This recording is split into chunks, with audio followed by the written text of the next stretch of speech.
Why is history so controversial today?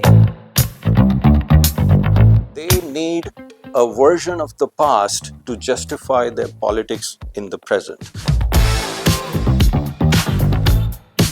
Absolutely wild statements are made. You feel like getting up and saying, no, it's not like that. And we're speaking of history today. The influence of the more dramatic spoken word, which the non-professionals use, is much greater. The problem in India is that we have a very low bar for this. We don't demand high standards of our public historians. There is a group of people who's using social media who's saying one thing, and the professional historians are saying something else. There is a 100-year history of Hindu nationalism in their ecosystem that has been promoting chauvinistic history, and now it's bearing fruit. Well, I was taken to see a film that was a popular Bollywood film. Shah Rukh Khan is a show clever. Absolutely. So I sat through this whole lengthy film till the credits came on and was so relieved that I was just absolutely nowhere in the credits. Good. This constant stream of propaganda has persuaded minds and convinced people.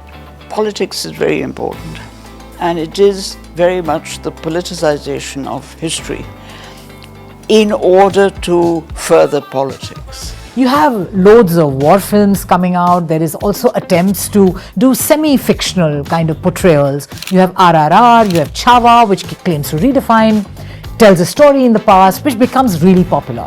Images have a powerful hold on the imagination. I am very worried about this trend. This has a message. It is trying to convert you into being a certain kind of human being. It's necessary for people to read more. Hello and a very good day to all viewers of The Wire and of Bookshok. My name is Seema Chishti and we're speaking of history today. So speaking of history, it's a pleasure and privilege to be here with its co-authors, with one of the finest and well-regarded and most thoughtful historians of India ever, Professor Romila Thapar. She's Emeritus Professor of JNU and has 3 honorary DLits from the University of Calcutta, Oxford and University of Chicago. She's forthright and has always been at even the most fraught of times. We have Namit Arora, a writer, social critic, and an engineer by training who was at Silicon Valley till 2013. But then his forays into history, his very deep study, gave us a lot of good things, books, and it gave The Wire one of its better series, one of its finest series, The Indians. The book we're going to discuss today, speaking of history, is essentially a long conversation. So this will be a conversation about a long conversation, which is really, it's a conversation which is metaphorically and literally traversing millennia. So it looks at ideas, it looks at the study of history itself and the study of history in India. It handles controversial issues as they come up in their speaking with each other. And it also looks at history more generally and what it means to look at history when we look back at the past. Given the obsession of the ruling party's politics with a certain kind of history, deciding the future of its people, its present, all of these questions are very urgent. They're contemporary and often of the breaking news variety. So without wasting much time, let's get into it. So Namit, I'd like to go with you first. This book is almost like a podcast, the conversation that you hold between yourselves, the discussion. And this is pretty much like, we're in the age of the podcast, if you like. If 2019 in India was termed the WhatsApp election, 2024 in the United States was called an election won by podcasts. So what made you think of speaking of such complex, important things in this podcasty format and casting it in a book? The roots of this book go back to a conversation Professor Thapar and I had almost 2 years ago, soon after my history web series came out on The Wire. And we were talking about why is history so contested in India today? Why is it? And so some days after that, we decided to have a conversation to explore that. And we thought we would put it out as an article. But then as we got into it, the scope of our conversation really expanded quite a bit, and we ended up covering quite a range of topics. But right from the beginning, we thought this conversational format would be good to make things more accessible and approachable for a wider audience. So that's how we settled on this conversation. So, Romila, one of your very interesting books is also a conversation with Jahan Ramin. Yes. So you're used to that format. You've done that before. But for such a difficult book, was it like an easy thing to go along with Namit on this, the conversation format? Yes, the conversation was easy, much easier because we were talking. But the other thing I think that was important was that I do feel that the public shouldn't just be dismissed. Has the public had the opportunity to see that there are two phases, that there is a group of people who's using social media, who's saying one thing, and the professional historians are saying something else? And I thought that this was an interesting debate in which one, as a professional historian, had to make clear why one had problems with the particular use of social media for projecting historical ideas or so-called historical ideas. And that was why I thought the conversation would be useful. Yeah. So which actually brings me to my next question. There are so many kind of I shouldn't call them unprofessional historians, but people who are not professional historians who are doing serious popular history podcasts. Now, is this like a boon or is it a bane? Is it a problem that people who are not trained as historians are launching forth on, the history of the world? How do you look at this trend of popular history by podcasts? I think in and of itself, it's not a problem that people who are not trained in history are talking about history. In any society, educated, interested citizens can learn enough about a subject to be able to talk intelligently about it in the public sphere. You're in science, you have science communicators and journalists who are not practicing scientists. Likewise, in history, you have this class of people, we call them public historians, who bridge the gap between academic scholarship and the general public. And we need more people who can do this well.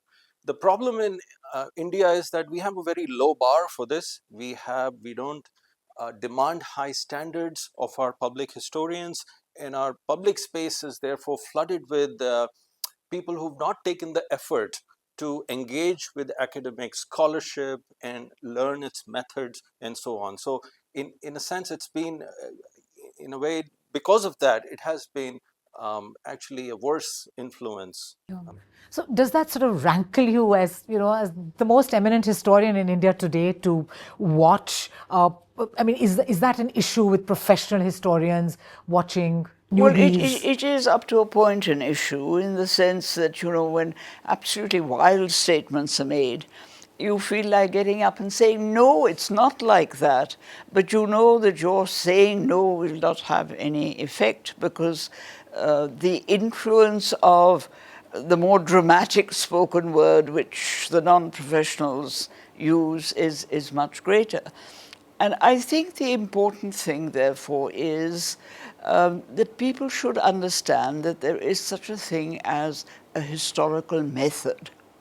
And this is something which has emerged in the period around the middle of the last century, when history changed from being just a narrative to being what it is today, which is explaining why and how something happened, which is a different story, which is a different kind of narrative. It's not just what happened, but why did it happen? How did it happen?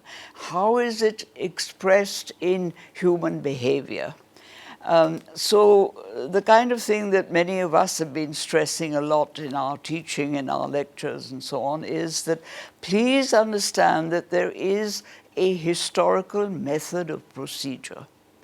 And, if you like, I can... No, I do want you to, because there's this feeling that scientific methods exist, and that's science, that's very scientific, but there is no such thing as a historical method for those who... So do Tell us about that. No, if I may just bring in a small anecdote. I was giving some lectures at the Institute of Science in Bangalore, and the students there were very excited and said, you could come and give some lectures on history. So I started off with a lecture on what I call the historical method. And one of the students, after half an hour, put his hand up and said, we all know about the scientific method, but what is this historical method you're talking about, you see? And I said, it's something that happened at a time when the social sciences came into existence. History was inducted into the social sciences. And there is a method in every discipline, whether you know it or you don't use it, or you use it and you don't use it and so on, but there is a method. And what is a historical method? Very briefly, it is that you choose a subject. You be clear about the choice of your subject. You collect the sources. And by sources and evidence, the professional historian means sources that are proven and are reliable. These are terms that were used way back in the 19th century, but have continued to be used since then. You don't just pick up anything which is hearsay from WhatsApp or social media and say, this is my evidence. You have to prove that the evidence you're using is genuine evidence. Secondly, the statements that you make must be logical and rational. You can't resort to mysticism or something of that kind and say, well, it may have happened because of that. It's the may business is not emphasized. And then the third most important thing is that when you come to making a statement and explaining why an event happened, you have to be quite sure that your explanations are logical, rational, that there is an observance of the law of causality, and that there are these basic aspects of a discipline which are important. Why do you call it a discipline? You call it a discipline because it has certain procedures which you have to follow. And all that we're saying is that the people who stand up without any knowledge of this discipline, without using this discipline, and make generalizations about the past, are to be differentiated from those who are professionally using the method and the discipline. Trained and were trained in the method as well. Yeah. Okay. So let's kind of handle the camel in the tent, if you like. Why is history so controversial today? We've tackled this at length in the book, but very briefly, I would explain this in two parts. First, you have to understand who is making history controversial in the public sphere today. Now, history is not controversial within history departments worldwide. Thousands of historians are working on the history of India. They, of course, disagree amongst themselves about certain interpretations, and that's just a normal part of the discipline. They will not call history controversial, not any more than history of any other region. Uh, History in India is controversial in the public space, and the people who are making it controversial are typically those who are not trained in history. An empirical observation, they more or less belong to the stream of Hindu nationalism, and they need a version of the past to justify their politics in the present. And they make claims about the past that are at odds with academic history, and that's where the conflict and the controversy comes in. Now, in part two, I would say that there are, of course, in every society there are such people, and why do they have such huge traction in India? Why are they so popular? And the answer we've looked at, there are many things we've looked at. I'll just pick on two. The first aspect is there is a 100-year history of Hindu nationalism and their ecosystem that has been promoting chauvinistic history, and now it's bearing fruit. Okay, so they have control over our politics, our institutions, the media, the judiciary, and you name it. They have the IT cell, and so on and so forth. And this constant stream of propaganda has persuaded minds and convinced people in some way about the story they're telling. The other aspect of this is our very impoverished educational system. So we have our, middle classes who are obsessed with pursuing STEM, and they devalue social sciences and the humanities. And it's not that they pursue STEM. The tragedy is that they pursue STEM not for mainly an inherent interest in the field, but because they're attached to better jobs and maybe better matrimonial prospects and so on. So that's the funnel. And our major institutions of science and technology themselves do a very poor job of inculcating uh, critical thinking and the scientific temper. So all these professionals from our leading colleges are coming out, and then they become dominant across our, in civic institutions, and they run the country. And they've not been trained to separate myth from history. And so they themselves become sitting ducks for the propaganda that's now coming at them. So that's what I would say by and large. Romila, what's your take on these various streams of things happening that Yeah, you well, mentioned? I think, I would agree with what Namit has said. I think politics is very important, and it is very much the politicization of history in order to further politics. It's not history for the sake of understanding the past, it's history for controlling the present. And I think that's really very important. Tied into varieties of nationalism and the singular nationalism of either religion or race or language or whatever, which many societies have suffered from and are considering at the moment, are living with it at the moment. This is a kind of nationalism that demands an ideology. And an ideology is always based on history. You have to have some kind of historical base, you see. As Eric Hobsbawm says, and it's my favorite quotation, which I'm constantly using, that history is to nationalism what the poppy is to the opium addict. There's a very intrinsic connection. That's one aspect, that if you didn't have the kinds of politics that we have today, I think that the stress on this kind of particular interpretation of history wouldn't be there. Secondly, I agree that I think the educational system is going from bad to worse. I mean, there again, I'm very, very worried as to what the next generation is going to not know, in the sense that they're not being educated properly. What do I mean by that? I mean that the purpose of education is to ask questions, to doubt, to ask questions, and to say how much of this is valid and how much of this is not valid, to teach children to do that. Secondly, I think it's very important for education to say that all knowledge as it exists at the moment is open to question. You cannot advance in knowledge unless you question what is existing. It may be perfectly legitimate, in which case you say it's legitimate. But if it's not, you have to be ready to say it is not.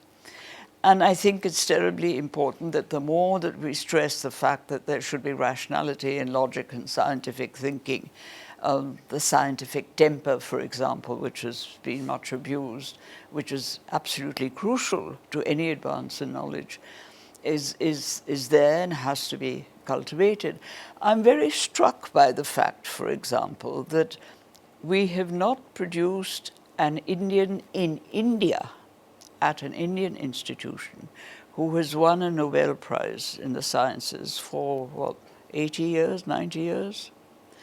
But the Indians that go abroad and work in institutions in America and Europe and so on get Nobel Prizes. Why? Because the ambiance, the context of knowledge and science is one which says we have to examine and think and decide. We don't take anything because we are told we have to believe in this or we have to do that. It's a different attitude to education altogether, and to research and to learning. And I think that this is a very, very important factor, which I am very worried about, because if we lose it, it's not going to be easy. I mean, one thinks of Nazi Germany that lost it, and what happened. One thinks of the Cultural Revolution in China. They lost it, and what happened. And the desperation with which people are going back to good, logical, rational, scientific thinking. Correct. So I was struck, and there are beautiful bits in your book on that. You've tackled many interesting things in short and some long chapters. You've taken questions head on.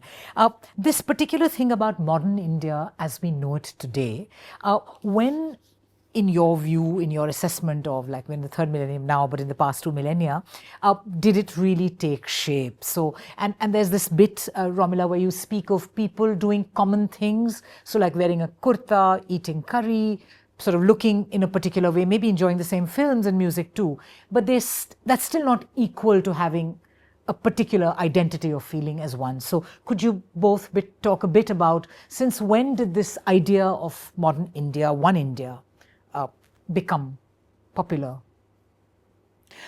Well, I think it's a modern idea. And on this, of course, I've been bitterly abused. It's a nice feeling to think that there was a cultural unity. But when we talk about a cultural unity, what are we talking about? We're talking about the unity of elite groups. The culture is an elite culture. It is Sanskritic, or later on in the second millennium AD, there's Persian added to it. It's the culture of the court, of royalty, of those who are in control. How often when we talk about the cultural heritage, do we talk about other groups? Very seldom. It's now becoming, part of our consciousness, because we're being forced, the elite, at least in this country, is now being forced to think about something beyond just its own area of experience. So I think that the notion of a nation, which is fundamentally territory, culture, people, is something which is new. It didn't exist in earlier times, in pre-modern times. In some ways, it is a kind of contribution of colonialism, that it is colonialism that bound us together and said, we are one and we are against British colonialism. We're against this, the culture and the control of these people. We wish to have it ourselves. That notion of having it ourselves and being beyond this is a notion that comes about in the last 200 years. It is very much, I think, a modern idea. The problem is, of course, defining it. Once you say that we're one, how do we define it? And this is where I think issues like democracy and secularism are absolutely fundamental. You can't do without them. At the end of the day, however much you may say that our culture is Hindu or our culture is Islamic, as they say in Pakistan, these ideologies will inevitably have to be pushed aside, marginalized, because the major ideology, if you want to remain as a nation, is democracy and secularism. I think the Indian subcontinent has had some common cultural forms for a long time, 2000, 2500 years. When the big religions started spreading across, they carried certain practices across. But this was a thin layer, okay? So, and even when foreign travelers came, they saw India as a distinct cultural zone. They were often usually interacting with the elite groups. Um, but the presence of common forms does not mean that people have a common identity. And that really arises much later, as Professor Thapar said in response to colonialism. Prior to that, most people had identities that were local and regional and shaped heavily by things like what caste do I have and what tribal group do I belong to, what religious sect am I a member of, and my linguistic identity, regional identity, what kingdom I belong to. And these were much more powerful forces for people, which prevented this idea of, we are all common, yeah, one unity or like a shared culture. It prevented that idea that we here in the subcontinent are us and those outside are them. That's a much later development. Yeah. So now we have these, we've come all the way to the national movement. You have these competing nationalisms that are now in vogue, but we can trace it back. These are not very new ideas because we can trace it back to 30s Europe. The whole challenge to the composite nationalism that India embarked on with its constitution in 1950, now, as historians who have like a long arc, you have a telescope there and a microscope, what does it look like? Do you think these are natural stages of this challenge? We'll get past it and, it'll all be fine and we'll go back to composite nationalism as our natural state? Or do you visualize more fractured times, and what does it look like from the vantage point of 2025? I think it depends on the mood one's in. How are you feeling today? Well, because there's something to be said for the argument that if you're not careful, large structures break down. And if you look at history, every time we talk about empires, and we have a tendency to call every dynasty an imperial dynasty, which is not correct. Empires break down. I mean, the Mauryan Empire, which really covered virtually the whole of the subcontinent except for the southern peninsula, within decades of the death of the major rulers, it collapsed. The Mughal Empire was in a state of collapse. So all large structures do collapse. How do you prevent the collapse? You prevent the collapse by the continual playing in of people who are convinced that this is our system, this is our country, this is our culture. Now, you're not going to do that if you say this particular religious group is the dominant group and is superior to the others, or this is racially superior to the others, as was done in Europe in fascism and so on. Nor are you going to improve it by saying that this language is the only language that unites us. So you will have a period when there is a change from an imperial system like colonialism to nationalism. And I think this is a very, very interesting phase, because what we often forget, if I may digress a little, Please. What we often forget is that colonialism was not a single system. It was, and the Goan intellectuals that I had long discussions with on this issue quite rightly said, the trouble with you historians is that you only look at British colonialism and the pattern of British colonialism. Iberian colonialism was quite different. British colonialism, settler colonialism in Australia and Africa was quite different. And British colonialism in India was different. The patterns differ. Now, therefore, the subsequent nations that follow, the countries that follow, will also differ to some point because the patterns have been different. Anyway, so that's one issue we have to look at, that, will every country that has been through a colonial phase react and become the same kind of thing as the next one? So, this is obviously not the case. And what we really need to do is to also look at things like what is it that makes the oneness? You cannot have oneness if you are constantly arguing that this group is superior, for whatever reason. It doesn't matter.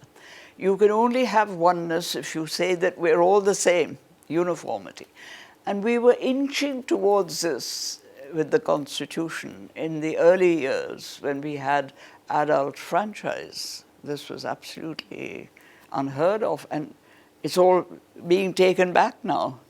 And when we talked about the fact that, we were all one people, one culture, and so on, which is why I keep coming back to these issues of democracy and secularism, because they are issues that are not annulling the difference, but they're saying there are ways of getting over that difference. And that's very important. Are you confident and sanguine that the spirit of accommodation will allow us? And is there such a thing as all of us believing that there is a composite nationalism?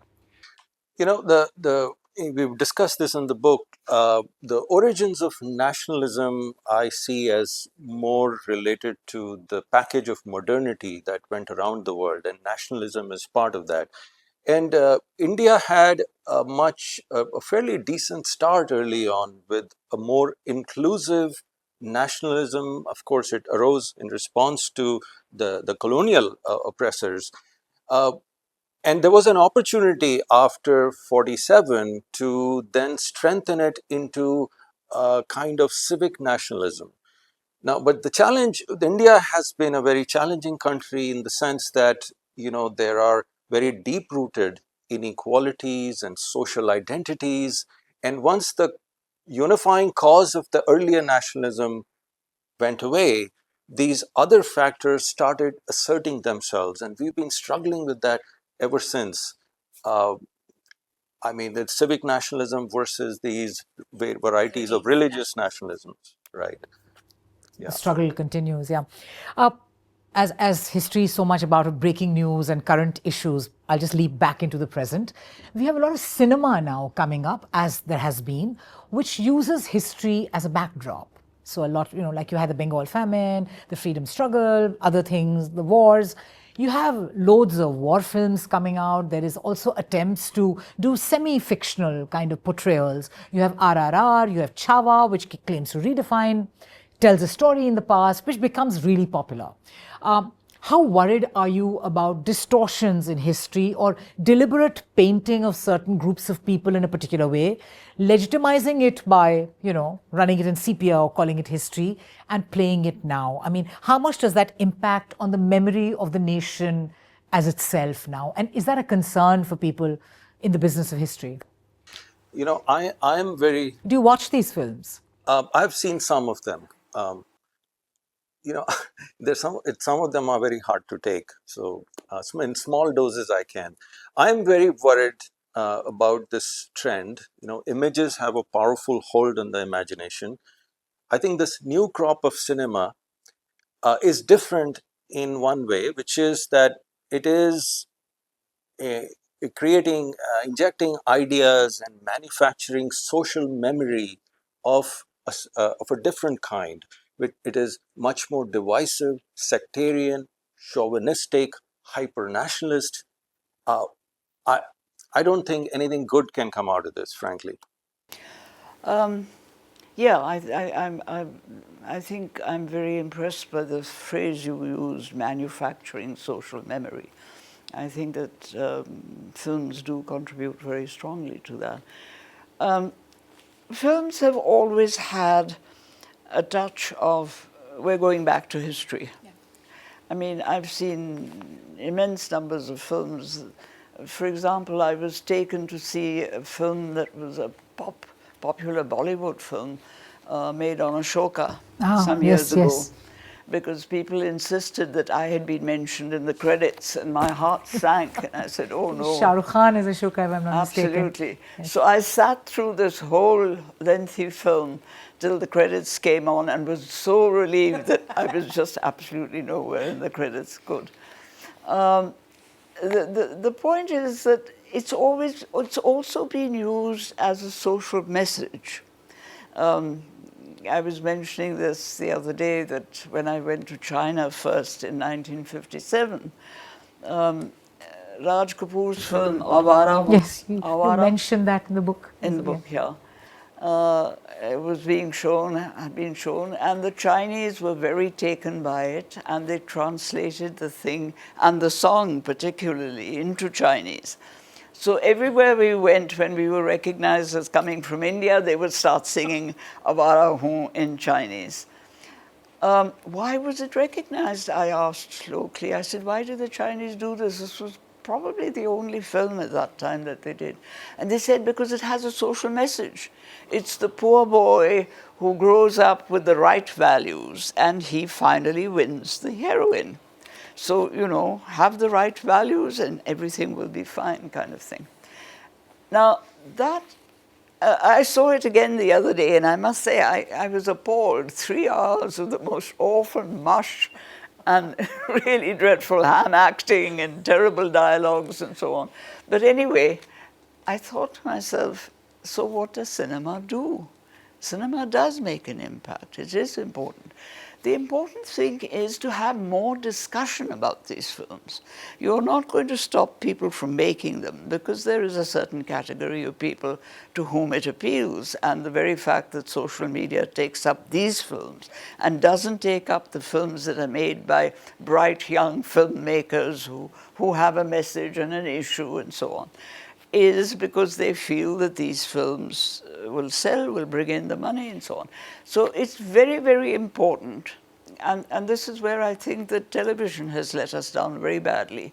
We should have a weekly program on the television channels, on some of the channels at least, discussing the ideas behind the popular films. Why are they being picked up? Why are they popular? What are they conveying? What message are they conveying? People must be made aware of the fact that this kind of entertainment is not pure entertainment. This has a message. It is trying to convert you into being a certain kind of human being. And that's terribly important, that that be discussed.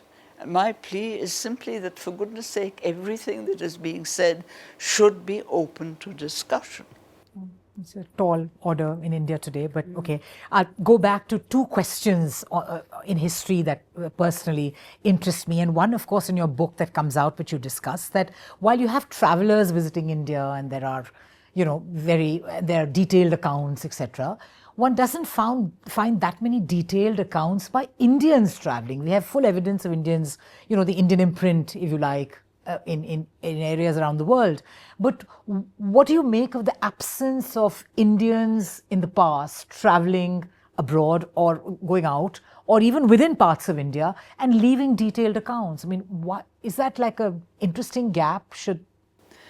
Well, it's something that's puzzled me enormously. I remember years ago we put together a book, my sister-in-law, Raj Thapar, put together a book on travelers to India, and she called it The Invisible Traveler. And then I wrote a piece where I said that I'm puzzled by the complete absence, or near complete absence, of Indians writing travel books to where they go. And they go absolutely everywhere. Yeah. I remember going to the Panama the one year. I don't know why, I was giving a lecture or something, and I asked, you know, is there a settlement of Indians here? And, oh yes, they said there's a big trading community of Indians, and I thought, my goodness, there isn't a part of the world where we haven't got to, which is marvelous. But why didn't Indians write? I have no answer. I just don't. I mean, one straight answer is they just didn't have the curiosity. All the time. All the time, yes. They were the brief visitors, but no, they were not brief visitors. For example, the Buddhist monks went out and actually preached Buddhism and set up monasteries. And there were others who went along too. And sometimes I think that maybe it's because there wasn't an institutional backing, like in the case of the Buddhists. But even the Buddhist monks, you know, they preach Buddhism and they make people literate and everything and so on, but for whom they are not writing? Or is it a feeling that when they go abroad and settle, or, you know, go for long visits, they cut themselves off? and just feel, people at home would not really be interested, or the oral tradition is good enough, I will go home and tell stories.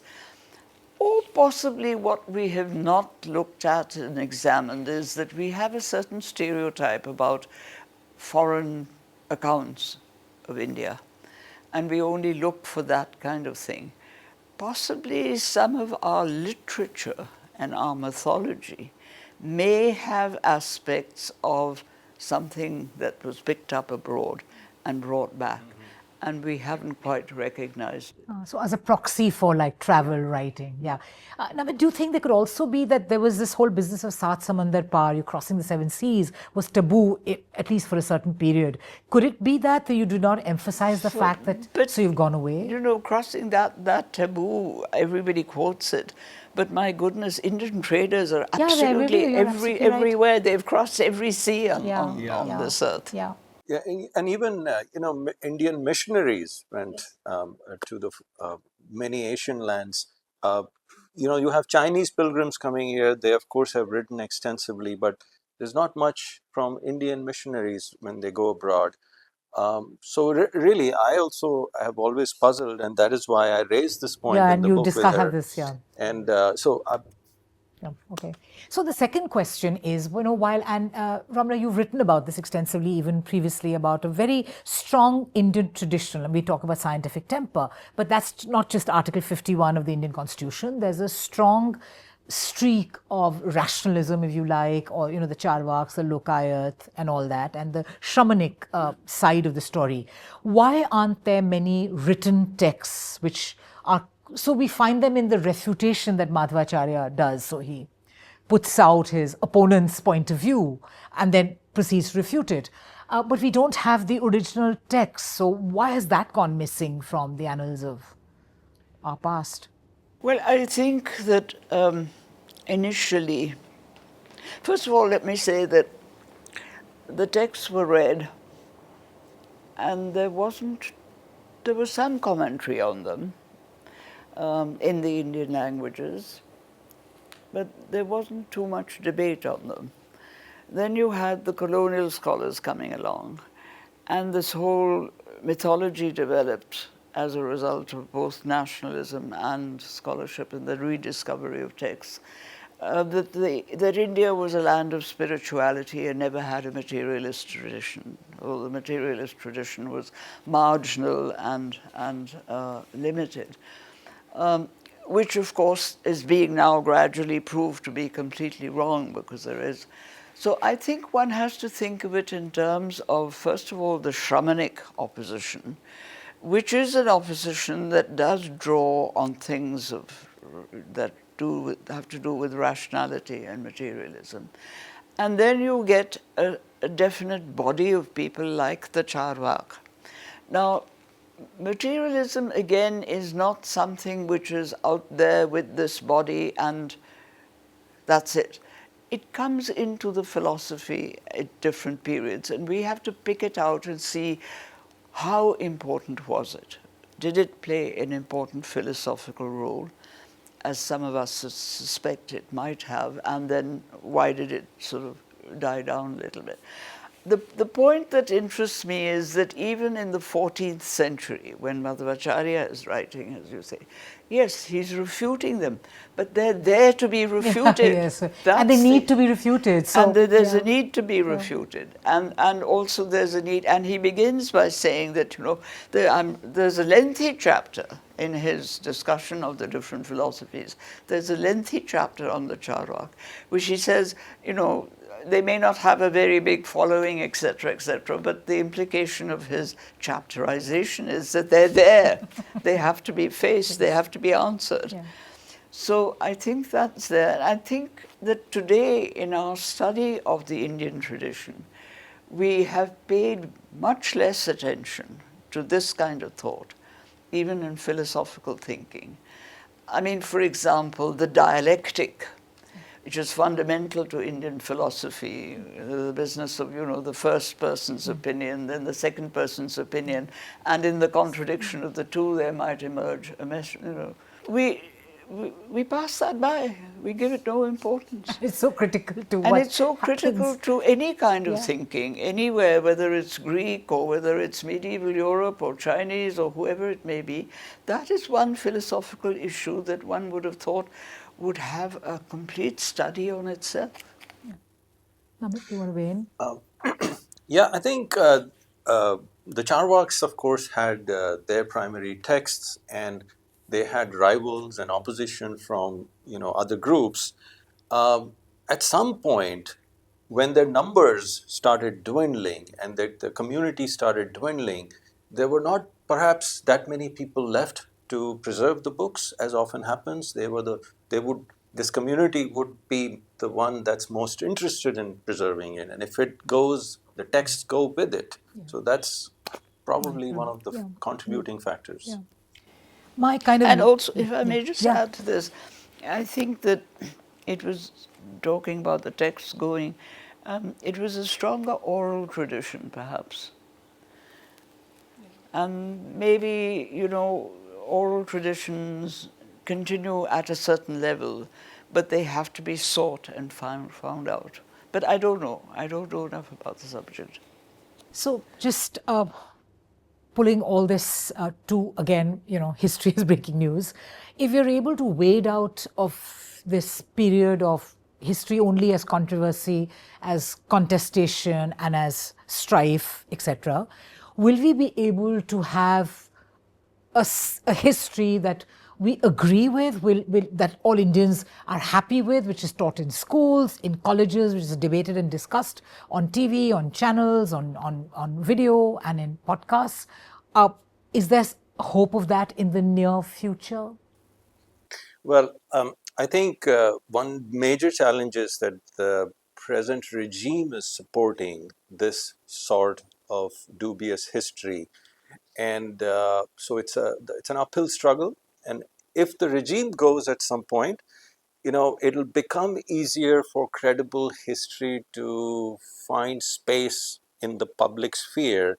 But some challenges will remain because, remember that it's not just the party, it is an ecosystem which has long been promoting a certain chauvinistic history, and that will remain. So, will we come up with a shared sense of our past down the road? I'm not very optimistic in the short term. I think it's a very complicated question. I like to think that in this controversy as it's going on at the moment, the professional historian may be marginal, but the professional historian is there. And I think that this marginalization of professional history will quietly continue. There will be people who will be researching and thinking about what will be regarded as dangerous history. But anyway, that will continue. The other thing is that I think people will begin to ask questions once the educational system encourages that. And a lot depends on what sort of educational system replaces the one that we have moved into now. Is it going to ask questions? Is it going to encourage doubt? Is it going to encourage investigation and exploration of knowledge, which is extremely important? Also, I think that I don't give up hope completely. I may be in a pessimistic mood these days, but I think that basically it does come back.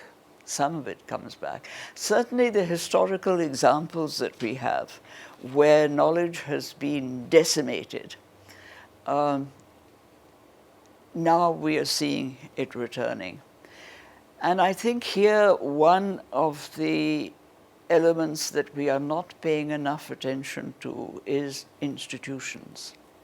When institutions are decimated, it becomes even more difficult because people then cease to even cultivate the marginal issues because they are afraid of their jobs. They're afraid of their own personal future. So it's the upholding of the institution which is very important, that this institution will ask questions. What is happening to the universities today is an unmitigated disaster because they're being told what to teach. That's not the purpose of a university. A university has to discover what it's going to teach. So finally, I want to ask each of you for a prescription. You've studied long arcs of time. You've seen how empires, rise, apogee, nadir, etc. Knowledge systems also. What is it that people should be doing now, who are not professional historians, to foster a better climate where people can talk across bubbles, where we can break our own kind of shackles in our heads and have a more cohesive Indian project, with the start of the new year? And what would you say that civil society should do? What should students be doing? What should the media be doing? Um, you know, um, so, speaking of at least history, you have, I think one thing we need is for more historians to step out of their comfort zone and bring credible history to the public in new ways, whether it's podcasts or video lectures or reviews of these films that you earlier mentioned and television serials. These have a powerful hold on the imagination and they have not been critiqued in a rigorous manner. I think that is a start, but I think it's the polarization and dissonance today is real, and a lot of people are affected by it. Whether it's academics, journalists, or labor unionists and feminists, Ambedkarites, all of these groups, they are fighting back in their own way, trying to restore civility in public life and decency in public life. And I think we have to think of this as a shared and collective struggle if we are to make headway in coming out of this mess we find ourselves in. The last word. Yeah, well, I would say that it's necessary for people to read more and to ensure that the books that are worth reading are available, because I think that's going to be the next step. There'll be a censorship and a banning of books, which I don't approve of at all. But anyway, if that doesn't happen, in any case, I think it's necessary that people do read much more extensively. I think that social media needs to be shaken up very badly. The social media is not meant for the expression only of those that don't read, that don't know. It's also meant for the expression of those that know and should be concerned with spreading that knowledge. As Namit was just saying, that academics have to come out, perhaps, yes. I'm not quite sure that academics, I think there should be certainly more, though I think we do try and do Some are doing it. I just yeah, think well, more might. it's yeah. And there is, you see, here the institution again comes back. Academics are kind of also like every other person serving in a capacity where they're receiving government salaries. They're frightened to talk too much in case something happens. So there is that tendency of holding back. In private conversation, yes, but publicly, no. So that is something that has to be attended to. More than that, I think the desperate need is much more debate and discussion than we have. I mean, we don't use the potential of television, for example. It has a huge potential. And when I was in Prasar Bharati, we had programmed a whole channel on education, which was shot down by the government, the BJP government, by saying we don't have finances for it. But what was that? It was the propagation of education, both for the students and for the teachers. You have to train teachers if they're going to be teaching students. So, this would be one way of using television as we're not using the instruments that we have, which we should be using, simply because we're just very satisfied with what's going on. And that satisfaction has to be questioned. Yes. Questioned as the authors have done in Speaking of History. So I think reading more, debate, discussion, and doing our best in a spirited way to restore some cohesion, harmony, and agree to disagree, as a popular podcast has as its tagline. Thank you very much for watching. To all viewers of The Wire, a Happy New Year and goodbye.